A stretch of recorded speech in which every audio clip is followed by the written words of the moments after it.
ಹರಿ ಓಂ. ಭಗವದ್ಗೀತೆ 15ನೇ ಅಧ್ಯಾಯ ವಿಚಾರವನ್ನು ಮುಂದುವರಿಸೋಣ. 7ನೇ ಶ್ಲೋಕದಿಂದ 11ನೇ ಶ್ಲೋಕದವರೆಗೆ ಜೀವ ಈಶ್ವರ ಭೇದ ಇಲ್ಲ ಅಂತ ಶ್ರೀಕೃಷ್ಣ ತಿಳಿಸಿದ್ದಾನೆ. ಅಂದರೆ ಆ ಪರಬ್ರಹ್ಮನೇ ಜೀವರೂಪದಲ್ಲಿರುವಂಥದ್ದು.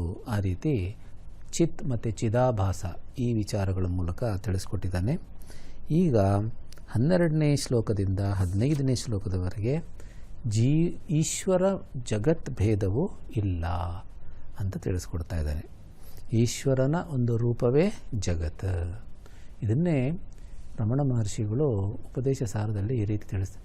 ಜಗತ ಈಶಧಿ ಯುಕ್ತ ಸೇವನಂ ಅಷ್ಟಮೂರ್ತಿ ಬೃತ್ ದೇವ ಪೂಜನಂ. ಭಗವಂತನನ್ನೇ ನಾವು, ಜಗತ್ತನ್ನೇ ನಾವು ಭಗವಂತನ ವ್ಯಕ್ತರೂಪ ಅಂತ ನೋಡಬಹುದು ಅಂತ ಹೇಳ್ತೇವೆ. ಹೇಗೆ ಸಾಧ್ಯ ಅದು? ಯಾಕೆಂದರೆ ಭಗವಂತ ಕಾರಣ, ಜಗತ್ತು ಕಾರ್ಯ. ಕಾರಣದಲ್ಲಿ ಕಾರ್ಯವನ್ನು ನೋಡೋದು ಅಂತಂದರೆ ಏನರ್ಥ? ಕಾರ್ಯದಲ್ಲಿ ಕಾರಣವನ್ನು ನೋಡಬೇಕು. ಕಾರ್ಯೇ ಕಾರಣ ದರ್ಶನಂ ಅಂತ ಹೇಳ್ತಾರೆ. ಈಗ ಮಣ್ಣಿಂದ ಮಡಿಕೆಗಳನ್ನು ಮಾಡಿದರೆ ಪ್ರತಿಯೊಂದು ಮಡಿಕೆಯಲ್ಲೂ ನಾವು ಮಣ್ಣನ್ನು ನೋಡ್ಬೋದು. ಚಿನ್ನದಿಂದ ಆಭರಣಗಳನ್ನು ಮಾಡಿದಾಗ ಪ್ರತಿಯೊಂದು ಆಭರಣದಲ್ಲೂ ನಾವು ಚಿನ್ನವನ್ನೇ ನೋಡ್ಬೋದು.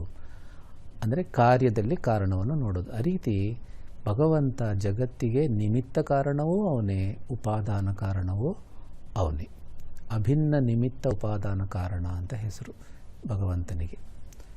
ಆ ರೀತಿ ಅವನೇ ಉಪಾದಾನ ಕಾರಣ ಆಗಿರೋದ್ರಿಂದ ಜಗತ್ತಿನ ಪ್ರತಿಯೊಂದು ವಸ್ತುವಲ್ಲೂ ನಾವು ಭಗವಂತನನ್ನು ನೋಡ್ಬೋದು. ಈ ವಿಚಾರ ಗೊತ್ತಿದ್ದರೆ. ಅದಕ್ಕೆ ಶ್ರೀಕೃಷ್ಣ 7ನೇ ಅಧ್ಯಾಯದಲ್ಲೂ ಹೇಳಿದ್ದಾನೆ, ಈ ಜಗತ್ತಲ್ಲಿ ಎಲ್ಲೆಲ್ಲಿ ಚೈತನ್ಯ ತತ್ವ ನಿಮ್ಮ ಅನುಭವಕ್ಕೆ ಬರ್ತಿದೆಯೋ ಅದು ನನ್ನ ಪರಾ ಪ್ರಕೃತಿ. ಎಲ್ಲೆಲ್ಲಿ ಜಡವಾದ ವಸ್ತುಗಳು ಅನುಭವ ಆಗ್ತಿದೆಯೋ ಅದು ನನ್ನದೇ ಅಪರಾ ಪ್ರಕೃತಿ. ಅಪರ ಅಂದರೆ ನಿಕೃಷ್ಟ, ಯಾಕಂದರೆ ಜಡ. ಪರ ಅಂದರೆ ಉತ್ಕೃಷ್ಟ, ಯಾಕೆಂದರೆ ಚೇತನ. ಸೊ ನಾನೇ ಎಲ್ಲೆಲ್ಲೂ ಇರುವಂಥದ್ದು, ಎಲ್ಲವೂ ನನ್ನದೇ ಅಂತ ಶ್ರೀಕೃಷ್ಣ 7ನೇ ಅಧ್ಯಾಯದಲ್ಲಿ ಹೇಳಿದ್ದಾನೆ.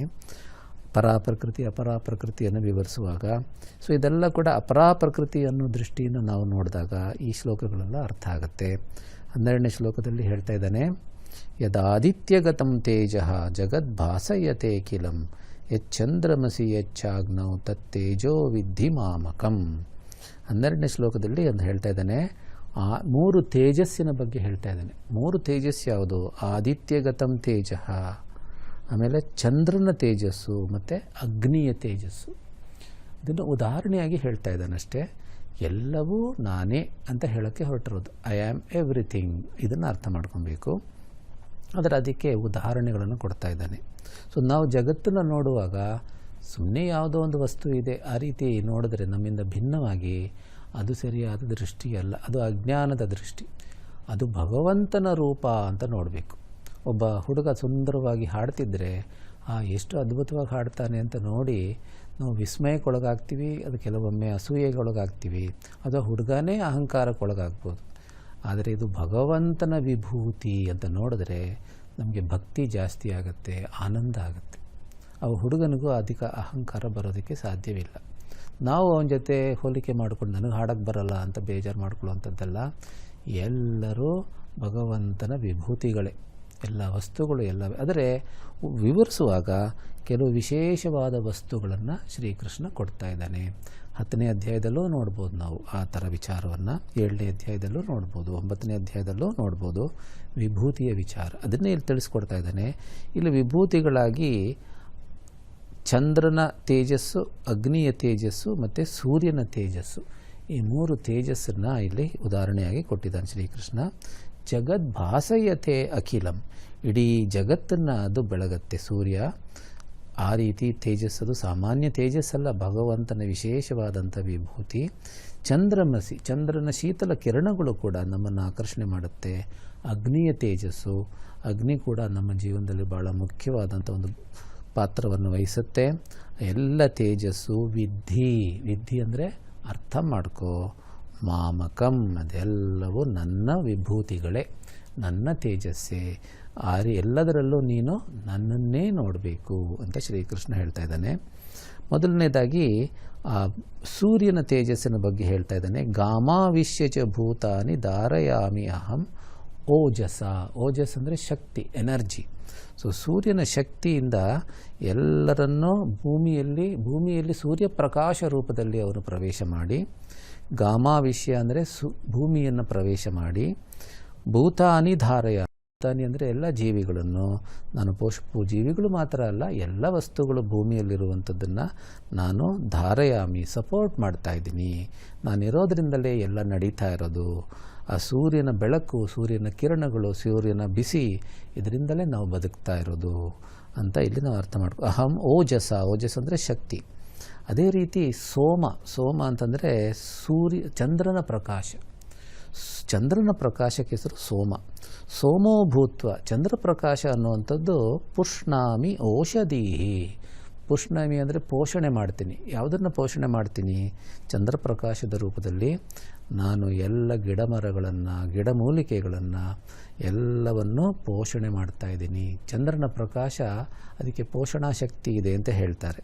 ಅದರಿಂದ ಗಿಡಮೂಲಿಕೆಗಳಲ್ಲಿ ಪೋಷಕಾಂಶ ಜಾಸ್ತಿಯಾಗಿ ಆ ಪೋಷಕಾಂಶ ನಮ್ಮ ಶರೀರವನ್ನು, ಆ ಗಿಡಮೂಲಿಕೆಗಳನ್ನು ನಾವು ಸೇವಿಸಿದಾಗ ಆಹಾರವಾದ ರೂಪದಲ್ಲಿ ನಮ್ಮಲ್ಲಿ ಪೋಷಣೆ ಉಂಟಾಗುತ್ತೆ. ಆ ರೀತಿ ನಮ್ಮನ್ನೂ ಪೋಷಣೆ ಮಾಡ್ತಿದ್ದಾನೆ ಚಂದ್ರನ ಕಿರಣಗಳ ರೂಪದಲ್ಲಿ. ಸೋಮೋ ಭೂತ್ವ ರಸಾತ್ಮಕ ಅಂದರೆ ಚಂದ್ರನ ಕಿರಣಗಳು ಸಾಮಾನ್ಯ ಕಿರಣಗಳಲ್ಲ, ಅದರ ರಸಭರಿತವಾದಂಥ ಕಿರಣಗಳು, ನಮ್ಮನ್ನು ಪೋಷಣೆ ಮಾಡುವ ಶಕ್ತಿ ಉಳ್ಳಂಥ ಕಿರಣಗಳು ಅಂತ ನಾವು ಅರ್ಥ ಮಾಡ್ಕೊಬೇಕು. ಇನ್ನೊಂದು ಅಹಂ ವೈಶ್ವಾನರೋ ಭೂತ್ವ ಪ್ರಾಣಿನಾಂ ದೇಹಮಾಶ್ರಿತಃ ಪ್ರಾಣಾಪಾನ ಸಮಾಯುಕ್ತಃ ಪಚಾಮ್ಯನ್ನಂ ಚತುರ್ವಿಧಂ ಅನ್ನಂ ಪಚಾಮಿ ಅಂತ ಹೇಳ್ತಾ ಇದ್ದಾನೆ. ಅಂದರೆ ಅಹಂ ವೈಶ್ವಾನರೋ ಭೂತ್ವ ಪ್ರಾಣಿನಾಂ ದೇಹಮಾಶ್ರಿತಃ. ಈಗ ಅಗ್ನಿಯ ವಿಚಾರ ಹೇಳ್ತಿದ್ದೆ. ಸೂರ್ಯನ ಪ್ರಕಾಶ ಆಯಿತು, ಚಂದ್ರನ ಪ್ರಕಾಶ ಆಯಿತು.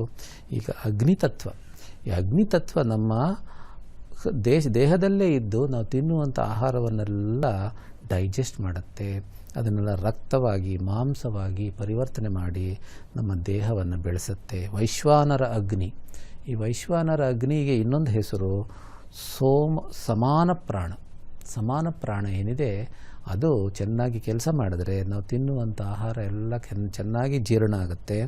ಪ್ರಾಣಿನಾಂ ಎಲ್ಲ ಪ್ರಾಣಿಗಳ ದೇಹಂ ಆಶ್ರಿತಃ, ಎಲ್ಲರ ದೇಹದಲ್ಲಿದ್ದುಕೊಂಡು ನಾನು ಈ ಪಚನಕ್ರಿಯೆ, ಜೀರ್ಣ ಮಾಡುವಂಥದ್ದು, ಆಹಾರವನ್ನು ಜೀರ್ಣಶಕ್ತಿ ಬೆಳೆಯುವಂಥದ್ದು, ಡೈಜೆಸ್ಟಿವ್ ಕೆಪಾಸಿಟಿ ಅಂತ ಏನು ಹೇಳ್ತಾರೆ ಅದು ಬೆಳೆಯುವಂಥದ್ದು ವೈಶ್ವಾನರ ಅಗ್ನಿ ಅಥವಾ ಸಮಾನ ಪ್ರಾಣವಾಗಿ ಇರೋದರಿಂದ ಪ್ರಾಣಾಪಾನ ಸಮಾಯುಕ್ತ.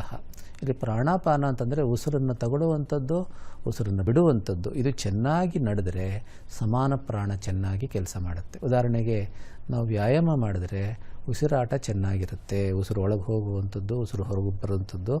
ಆವಾಗ ಸಮಾನ ಪ್ರಾಣ ಚೆನ್ನಾಗಿ ಕೆಲಸ ಮಾಡಿ ನಾವು ತಿಂದಿದ್ದ ಆಹಾರ ಚೆನ್ನಾಗಿ ಜೀರ್ಣವಾಗುತ್ತೆ. ಪಚಾಮಿ ಅನ್ನಂ ಚತುರ್ವಿಧಂ, 4 ರೀತಿಯ ಆಹಾರ, ಭೋಜ್ಯಂ, ಭಕ್ಷ್ಯಂ, ಲೇಹ್ಯಂ ಇತ್ಯಾದಿ 4 ರೀತಿಯ ಆಹಾರವನ್ನು ನೆಕ್ಕುವಂಥದ್ದು, ಕಚ್ಚುವಂಥದ್ದು, ನುಂಗುವಂಥದ್ದು ಇತ್ಯಾದಿ ಆಹಾರಗಳು ಏನಿದೆ, ಬೇರೆ ಬೇರೆ ರೀತಿಯ ಆಹಾರ, ಅದನ್ನು ನಾನು ಪಚನ ಮಾಡ್ತೀನಿ ಅಂತ ಇಲ್ಲಿ ಶ್ರೀಕೃಷ್ಣ ಹೇಳ್ತಿದ್ದಾನೆ. 15ನೇ ಶ್ಲೋಕ ಏನಿದೆ ಭಾಳ ಮುಖ್ಯವಾದಂಥ ಶ್ಲೋಕ. ಸರ್ವಸ್ಯ ಚಾಹಂ ಹೃದಯ ಸನ್ನಿವಿಷ್ಟಃ ಮತ್ತ ಸ್ಮೃತಿರ್ಜ್ಞಾನಮಪೋಹನಂ ಚ ವೇದೈಶ್ಚ ಸರ್ವೈರಹಮೇವ ವೇದ್ಯಃ ವೇದಾಂತಕೃತ್ ವೇದವಿದೇವ ಚಾಹಂ. ಇದು ಭಾಳ ಪ್ರಸಿದ್ಧವಾದಂಥ ಶ್ಲೋಕ. ಸೊ ಎಲ್ಲಿಂದ ಎಲ್ಲಿಗೆ ಬಂದಿದ್ದಾನೆ? ಸೂರ್ಯ, ಚಂದ್ರ, ಅಗ್ನಿ, ಈಗ ನಮ್ಮ ಅಂತಃಕರಣಕ್ಕೆ ಬಂದಿದ್ದಾನೆ ಶ್ರೀಕೃಷ್ಣ. ಹೇಳ್ತಿದ್ದಾನೆ ಸರ್ವಸ್ಯ ಅಹಂ ಹೃದಯ ಸನ್ನಿವಿಷ್ಟ, ನಾನು ಎಲ್ಲರ ಹೃದಯದಲ್ಲಿದ್ದೀನಿ. ಹೃದಯ ಅಂತಂದರೆ ಇಲ್ಲಿ ಅಂತಃಕರಣ ಅಂತ ಅರ್ಥ ಮಾಡ್ಕೊಬೇಕು. ಸೊ ಅಂತಃಕರಣದಲ್ಲಿ ಸರ್ವಸ್ಯ ಎಲ್ಲ ಪ್ರಾಣಿಗಳ ಹೃದಯ ಅಂದರೆ ಎಲ್ಲ ಪ್ರಾಣಿಗಳ ಅಂತಃಕರಣದಲ್ಲಿ ನಾನು ಸನ್ನಿವಿಷ್ಟ, ಚೆನ್ನಾಗಿ ಸ್ಪಷ್ಟವಾಗಿ ನಾನು ನಮ್ಮ ಅನುಭವಕ್ಕೆ ಬರ್ತೀನಿ. ಸರಿಯಾಗಿ ವಿಚಾರ ಮಾಡಿದ್ರೆ ಸನ್ನಿವಿಷ್ಟ. ಮತ್ತಃ ಸ್ಮೃತಿ ಜ್ಞಾನಂ ಅಪೋಹನಂ ಚ, ಮನುಷ್ಯನ ಮನಸ್ಸು ಬುದ್ಧಿಯ ಎಲ್ಲ ಚಟುವಟಿಕೆಗಳು ನಡೀತಿರೋದು ನಾನು ಅಲ್ಲಿರೋದ್ರಿಂದಲೇ. ಅಂದರೆ ಏನರ್ಥ? ಮನಸ್ಸು ಬುದ್ಧಿ ಜಡವಾದಂಥ ಪ್ರಕೃತಿಯಿಂದ ಬಂದಿರುವಂಥದ್ದು. ಆ ಜಡವಾದ ಪ್ರಕೃತಿಗೆ ಚೈತನ್ಯ ನಾನೇ ಚಿದಾಭಾಸದ ಮೂಲಕ ಕೊಟ್ಟು ನಾನು ಚಿತ್ಸ್ವರೂಪನಾಗಿದ್ದು ಸಾಕ್ಷಿ ಚೈತನ್ಯನಾಗಿದ್ದು ಆ ಮನಸ್ಸು ಬುದ್ಧಿಯನ್ನು ಚೇತನಗೊಳಿಸಿ ಆ ಮನಸ್ಸು ಬುದ್ಧಿಯ ಎಲ್ಲ ವೃತ್ತಿಗಳ ಸಾಕ್ಷಿಯಾಗಿದ್ದೀನಿ. ಸ್ಮೃತಿ ಜ್ಞಾನ ಅಪೋಹನ, ಈ ಮೂರು ಚಟುವಟಿಕೆಗಳು ಮನಸ್ಸು ಬುದ್ಧಿ. ಇದು ಸ್ಮೃತಿ ಅಂದರೆ ಬೇರೆ ಬೇರೆ ರೀತಿಯ ಅನುಭವಗಳನ್ನು ನೆನಪಿಟ್ಕೊಳ್ಳುವಂಥದ್ದು. ಜ್ಞಾನ ಅಂದರೆ ಹೊಸ ಹೊಸ ಜ್ಞಾನವನ್ನು ಸಂಪಾದನೆ ಮಾಡುವಂಥದ್ದು. ಅಪೋಹನ ಅಂದರೆ ಮರೆತು ಹೋಗುವಂಥದ್ದು. ಹಳೆಯ ಘಟನೆಗಳನ್ನು, ಹಳೆಯ ನೋವುಗಳನ್ನು, ಹಳೆಯ ದುಃಖಗಳನ್ನು ಮರೆಯೋದು ಕೂಡ ಭಗವಂತನ ಕೃಪೆ. ಹಿಂದಿನ ಜನ್ಮದ್ದು ನಾವೇನು ಮರಿತೀವಿ ಅದು ಕೂಡ ಭಗವಂತನ ಕೃಪೆಯೇ. ಸೊ ಈ ಮನಸ್ಸು ಬುದ್ಧಿಯ ಎಲ್ಲ ಚಟುವಟಿಕೆಗಳು ಸ್ಮೃತಿ ಜ್ಞಾನ ಅಪೋಹನ ಮೂರು ಶಬ್ದಗಳ ಮೂಲಕ ಸೂಚಿಸಲಾಗಿದೆ. ವೇದೈಶ್ಚ ಸರ್ವೈಃ ಅಹಮೇವ ವೇದ್ಯ. ಈ ವೇದಾಂತ ಮತ್ತು ವೇದಗಳನ್ನೆಲ್ಲ ಅಧ್ಯಯನ ಮಾಡುವಂಥ ಆ ಉದ್ದೇಶ ಏನು? ಅಹಮೇವ ವೇದ್ಯ. ಈ ಜಗತ್ತಲ್ಲಿ ನಿಜವಾಗಲೂ ನಾವು ತಿಳ್ಕೊಬೇಕಾಗಿರೋ ಜ್ಞಾನ ಯಾವುದು ಅಂದರೆ ಈಶ್ವರ ಜ್ಞಾನ, ಭಗವಂತನ ಬಗ್ಗೆ ನಾವು ಸರಿಯಾಗಿ ತಿಳ್ಕೊಬೇಕಾಗಿದೆ. ಎಲ್ಲ ವೇದಗಳಲ್ಲಿ ಇರುವಂಥದ್ದು ಭಗವಂತನ ಬಗ್ಗೆ ಇರೋ ಜ್ಞಾನವೇ. ಅದಕ್ಕೆ ವೇದಗಳನ್ನು ಅಧ್ಯಯನ ಮಾಡಬೇಕು, ವೇದಾಧ್ಯಯನ ಮಾಡಬೇಕು ಅಂತ ಹೇಳೋದು. ವೇದಾಧ್ಯಯನ ಮಾಡುವಂಥ ಉದ್ದೇಶವೇ ಭಗವಂತನನ್ನು ಸರಿಯಾಗಿ ಅರ್ಥ ಮಾಡ್ಕೊಳ್ಳೋಕ್ಕೆ. ಎಲ್ಲ ಧರ್ಮದ ಗ್ರಂಥಗಳು ಈ ಭಗವಂತನ ಬಗ್ಗೆನೇ ಹೇಳ್ತಿರೋದು. ವೇದಾಂತಕೃತ್ ವೇದವಿದೇವ ಚಾಹಂ. ಸೊ ವೇದಾಂತಕೃತ್, ವೇದಾಂತಕೃತ್ ಅಂದರೆ ಇಲ್ಲಿ ವೇದಾಂತ ಅರ್ಥ ಸಂಪ್ರದಾಯಕೃತ್ ಅಂದರೆ ಗುರುಗಳು. ಇಲ್ಲಿ ಗುರು ಶಿಷ್ಯ ಸಂಪ್ರದಾಯ. ಮತ್ತು ವೇದವಿತ್, ಯಾರು ವೇದವನ್ನು ಅರ್ಥ ಮಾಡ್ಕೊತಾನೋ ಅವನು ವೇದವಿತ್, ವೇದವನ್ನು ವೇದಾರ್ಥವಿತ್. ವೇದವಿತ್ ಅಂದರೆ ವೇದಾರ್ಥವಿತ್, ವೇದವನ್ನು ಸರಿಯಾಗಿ ಅರ್ಥ ಮಾಡ್ಕೊಂಡಿರೋನು ಅವನು ನಾನೇ. ಸೊ ಶಿಷ್ಯನೂ ನಾನೇ. ಬ್ರಹ್ಮವಿತ್ ಬ್ರಹ್ಮೈವ ಭವತಿ, ಬ್ರಹ್ಮವೇದ ಬ್ರಹ್ಮೈವ ಭವತಿ. ಇದು ಬ್ರಹ್ಮಜ್ಞಾನದ ವಿಶೇಷತೆ. ಬೇರೆ ವಸ್ತುಗಳ ಜ್ಞಾನವನ್ನು ಪಡ್ಕೊಂಡ್ರೆ, ಅಪರಾ ಪ್ರಕೃತಿಯಲ್ಲಿರುವಂಥ ಬೇರೆ ಬೇರೆ ವಸ್ತುಗಳ ಜ್ಞಾನವನ್ನು ಪಡ್ಕೊಂಡ್ರೆ ನಾವು ಆ ವಸ್ತು ಆಗೋದಿಲ್ಲ. ಆದರೆ ಬ್ರಹ್ಮತತ್ವವನ್ನು ಯಾರು ಅರ್ಥ ಮಾಡ್ಕೊತಾರೋ, ಅಹಂ ಬ್ರಹ್ಮಾಸ್ಮಿ ಜ್ಞಾನದಿಂದ ಅವರು ಬ್ರಹ್ಮಸ್ವರೂಪರೇ ಆಗಿಬಿಡ್ತಾರೆ. ಆಗೋದು ಅಂದರೆ ಅದು ಪ್ರಾಪ್ತಸ್ಯ ಪ್ರಾಪ್ತಿ ಅಂತ ನಾವು ಅರ್ಥ ಮಾಡ್ಕೊಬೇಕು.